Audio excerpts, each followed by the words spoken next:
Hi friends, welcome back to my YouTube channel. So ಇವತ್ತಿನ ಒಂದು motivational video ಬಂದುಬಿಟ್ಟು, so ನಿಮ್ಮ ಸಂಗಾತಿ ನಿಮಗೆ ಮೋಸ ಮಾಡ್ತಾ ಇದ್ದಾರೆ ಅಂತ ಹೇಳಿಬಿಟ್ಟು ಯಾವ ಥರ ಅರ್ಥ ಮಾಡ್ಕೋಬೇಕು ನೀವು?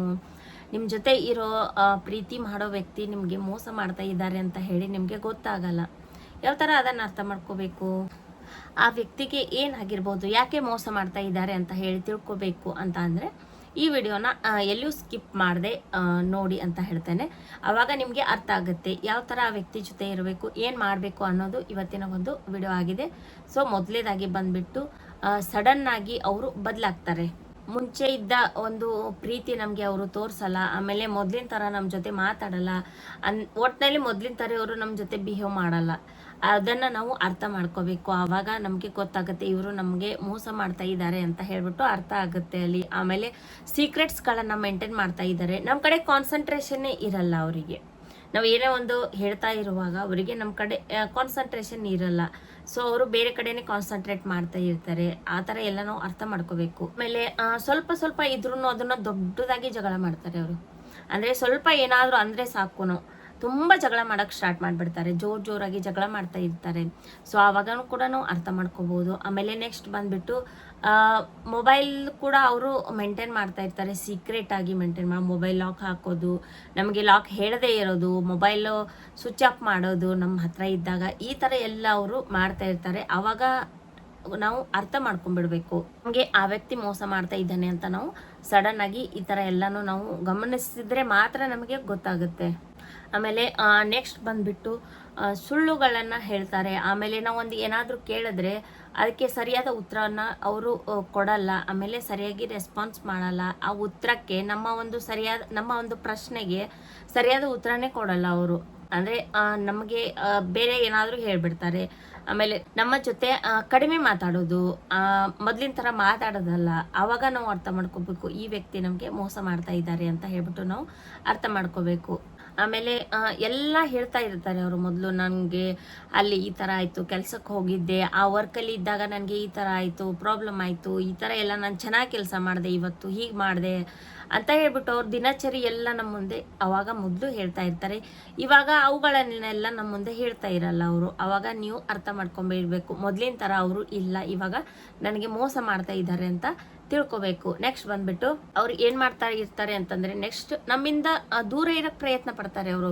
ಅಂದರೆ ಮೊದಲು ನಮ್ಮನ್ನು ಭೇಟಿ ಮಾಡೋದಾಗಲಿ, ನಮ್ಮ ಜೊತೆ ಚೆನ್ನಾಗಿರೋದಾಗಲಿ ಈ ಥರ ಮಾಡ್ತಾ ಇರ್ತಾರೆ. ನಮ್ಮ ಜೊತೆ ಟೈಮ್ ಸ್ಪೆಂಡ್ ಮಾಡಬೇಕು ಅಂತ ಮೊದಲು ಅವರು ಆಸೆ ಪಡ್ತಾ ಇರ್ತಾರೆ. ಆದರೆ ನಮಗೆ ಮೋಸ ಮಾಡೋ ಟೈಮ್ನಲ್ಲಿ ಅವರು ಜಾಸ್ತಿ ಹೊತ್ತು ನಮ್ಮ ಜೊತೆ ಇರೋದೇ ಇಲ್ಲ. ಅಂದರೆ ಮೊದಲು ಇದ್ದಷ್ಟು ಕೂಡ ಇರಲ್ಲ, ಅಷ್ಟು ಅವರು ನಮ್ಮಿಂದ ದೂರ ಇರೋಕ್ಕೆ ಪ್ರಯತ್ನ ಪಡ್ತಾ ಇರ್ತಾರೆ. ಮತ್ತು ನಾವು ಏನಾದರೂ ಒಂದು ಮಾತಾಡುವಾಗ ಅವರಿಗೆ ನನಗೆ ನೆಮ್ಮದಿನೇ ಇಲ್ಲ, ನನಗೆ ಫ್ರೀಡಮ್ ಬೇಕು, ಈ ಥರ ಎಲ್ಲ ಅವರು ಹೇಳ್ತಾ ಇರ್ತಾರೆ. ಅಂದರೆ ಮೊದಲು ನಮ್ಮ ಮಾತುಗಳನ್ನೆಲ್ಲ ಕೇಳಿಸ್ಕೊತಾ ಇರ್ತಾರೆ. ಬಟ್ ಚೇಂಜ್ ಆದಮೇಲೆ ಈ ಥರ ಎಲ್ಲ ಮಾತುಗಳು ಬರೋಕ್ಕೆ ಸ್ಟಾರ್ಟ್ ಆಗುತ್ತೆ ಅವ್ರ ಕಡೆಯಿಂದ. ಇಷ್ಟು ಇದನ್ನು ತಿಳ್ಕೊಂಡ್ರೂ ಕೂಡ ಅವರು ನಮಗೆ ಮೋಸ ಮಾಡ್ತಾ ಇದ್ದಾರೆ ಅಂತ ಗೊತ್ತಾಗುತ್ತೆ. ಆಮೇಲೆ ನೆಕ್ಸ್ಟ್ ಬಂದು ಇದನ್ನು ನಾವು ಒಂದು ಸಿಕ್ಸ್ತ್ ಸೆನ್ಸಿಂದನೂ ನಾವು ಅರ್ಥ ಮಾಡ್ಕೋಬಹುದು. ಇದನ್ನು ನಮ್ಮ ಒಂದು ಆಂತರಿಕ ಬುದ್ಧಿ ಏನಿರುತ್ತೋ ಅದರಿಂದ ನಾವು ತಿಳ್ಕೊಬಹುದು ಇವರು ನಮಗೆ ಮೋಸ ಮಾಡ್ತಾ ಇದ್ದಾರೆ ಅಂತ. ಅದು ನಮ್ಮ ಮನಸ್ಸಿಗೆ ಗೊತ್ತಾಗ್ಬಿಡುತ್ತೆ. ಸೊ ಅಷ್ಟು ಅರ್ಥ ಮಾಡಿಕೊಂಡು ನಾವು ಸ್ವಲ್ಪ ಅವರಿಂದ ದೂರ ಇದ್ದರೆ ನಮಗೆ ಒಳ್ಳೆಯದು. ಏನು ಮಾಡಬೇಕು ಈ ಥರ ಎಲ್ಲ ಅವರು ಮೋಸ ಮಾಡುವಾಗ ನಮಗೆ ಅವರು ಬೇಕೇ ಅಂತ ಅಂದರೆ ಏನು ಮಾಡೋಕ್ಕೆ ಬರಲ್ಲ.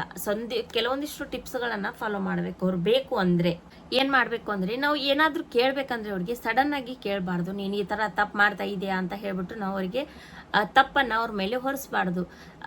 ಯಾವ ಥರ ಅವರಿಗೆ ತಪ್ಪು ಅರಿವು ಮಾಡಿಸ್ಬೇಕು ಅಂತ ಅಂದರೆ, ನಾವು ಅವರಿಗೆ ಸಾಕ್ಷಿ ಸಮೇತ ತಪ್ಪುಗಳನ್ನು ತೋರಿಸ್ಬೇಕು. ಆವಾಗ ಮಾತ್ರ ಅವರಿಗೆ ಅರ್ಥ ಆಗುತ್ತೆ. ಯಾವುದೇ ಸಾಕ್ಷಿ ಇಲ್ಲದೆ ನಾವು ಮಾತಾಡಿದರೆ, ಪ್ರೂಫ್ ಇಲ್ಲದೆ ನಾವು ಮಾತಾಡಿದರೆ ನಮ್ಮ ಸಂಬಂಧ ಮುರಿದು ಬಿಡ್ಬೋದು. ಅದಕ್ಕೋಸ್ಕರ ಆ ಥರ ಮಾಡೋಕ್ಕೆ ಹೋಗಬೇಡಿ. ಆಮೇಲೆ ಎರಡನೇದಾಗಿ ಬಂದು ಸಮಾಧಾನ ರೀತಿಯಿಂದ ನೀವು ಅವರಿಗೆ ಕೇಳಬೇಕು. ನೀವು ಮೊದಲಿನ ಥರ ಇಲ್ಲ, ಇವಾಗ ಚೇಂಜ್ ಅಂತ ಆಗಿದ್ದೀರಾ ಅಂತ ಅನಿಸ್ತಾ ಇದೆ ನನಗೆ, ನನ್ನ ಮನಸ್ಸಿಗೆ ಬೇಜಾರಾಗಿದೆ ಅಂತ ಹೇಳಿಬಿಟ್ಟು ನಾವು ತಾಳ್ಮೆಯಿಂದ ಈ ಥರ ಅವ್ರ ಜೊತೆ ನಾವು ಮಾತಾಡಬೇಕು. ನೆಕ್ಸ್ಟ್ ಬಂದು ಸಂದೇಹವಿದ್ದರೂ ನಾವು ಧೈರ್ಯದಿಂದ ಎದುರಿಸಬೇಕು. ಅಂದರೆ ನಮಗೆ ಅವ್ರ ಮೇಲೆ ಡೌಟ್ ಬಂದರೆ ನಾವು ಅದನ್ನು ಧೈರ್ಯವಾಗಿ ಅವರಿಗೆ ಕೇಳೋ ರೈಟ್ಸ್ ನಮಗೆ ಇದೆ. ಅದನ್ನು ನಾವು ಧೈರ್ಯವಾಗಿ ಕೇಳಿಬಿಡಬೇಕು.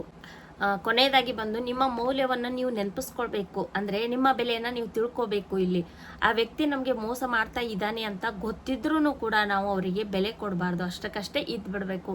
ಮತ್ತು ನಾವು ಅರ್ಥ ಮಾಡ್ಕೊಂಡ್ಬಿಡ್ಬೇಕು, ನಮಗೆ ಅವ್ರ ಹತ್ರ ಬೆಲೆ ಸಿಗಲ್ಲ ಅಂತ ಹೇಳ್ಬಿಟ್ಟು ನಾವು ಅಷ್ಟಕ್ಕಷ್ಟೇ ಸ್ವಲ್ಪ ದೂರದಿಂದ ಇದ್ದರೆ ಒಂದಲ್ಲ ಒಂದಿನ ಅವರು ಬರೋ ಚಾನ್ಸಸ್ ಇರುತ್ತೆ. ಸೊ ನಾವು ಈ ಥರ ಮಾಡಬೇಕಾಗುತ್ತೆ. ಇಲ್ಲಿ ನೀವು ಎಷ್ಟು ನಂಬಿಕೆನ ತೋರಿಸಿರ್ತೀರೋ ಅದನ್ನು ಅವರು ಕಾಪಾಡ್ಕೊಳ್ಳೋ ಒಂದು